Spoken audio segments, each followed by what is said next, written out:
যেটা এখন কত ভালো আছে, খালি একটু সিরিয়াল গেছে। হ্যাঁ, স্বামী কার্ড নিয়েছিলাম 3,000 টাকা লাগবে কইয়া। এখন যেগুলো দেখার সাথে সাথে পছন্দ হয়েছে নিয়ে নিছি, নিজেও জানি না। একটু ফোন দিয়ে বুঝে কই দেখি কি অবস্থা, নাইলে বাসায় যাবো না। স্বামী। হ্যাঁ, মার্কেট কি করা হয়েছে?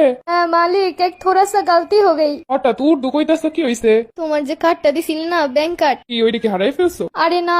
তাইলে কি এটিএম বুথে আটকে গেছে? আরে তাও না। তাহলে কি নিতে ভুলে গেছো? আরে না, বলছিলাম না 3,000 টাকা নিবো। ও, আমার হাতে ছিল না, তাই তো বললাম কার্ড দিয়ে তুমি নিয়ে নাও 3,000 টাকা। আমি না। হ্যাঁ, বলো কি? তুমি না আমারে ক্ষমা না করলে আমি আজকে আর বাসায় যাইতাম না। আরে বাবা, কি হয়েছে বলবা তো? তখন যে কিনতে কিনতে পুরো কার্ডের টাকাই শেষ হয়ে গেছে, আমি নিজেও জানি না। কি, তুমি আমার পুরো স্যালারি শেষ করে ফেলাইছো? বিশ্বাস করো, আমি মনে করছিলাম এটা স্বপ্ন, তাই আমি স্বপ্নের ভিতরে কিনতেছিলাম ইচ্ছা মতো, যা ভালো লাগছে তাই নিয়ে নিছি। তাই বলে তুমি আমার পুরো বেতনের সব টাকা খরচ করে ফেলাইছো? তুমি যদি আমারে ক্ষমা না করো আমি বাসায় যাইতাম না। তুমি যদি আমার সাথে রাগারাগি করো তাহলে আমি আর বাসায় যাইতাম না। কি যে বলবো তোমারে আমি এখন। আর কিছু বলা লাগবে না, আমি একদিকে চলে যাই, তোমার আর আমার চালানোর দরকার নাই। হইছে, এবার নাটক বন্ধ করো, বাসায় আসো। না, তুমি আমার সাথে রাগ করে কি না কি আচরণ করবা, দরকার নাই, আমি আর যাইতাম না। বললাম তো বাসায় আসো। শোনো, কার্ড আমার কাছে থাকলেও আমি ওই টাকার ইউজ করুম না, তুমি একটা নতুন কার্ড বানাই নিও, আমি চলে যাইতেছি। বললাম তো ক্ষমা করে দিছি, বাসায় আসো।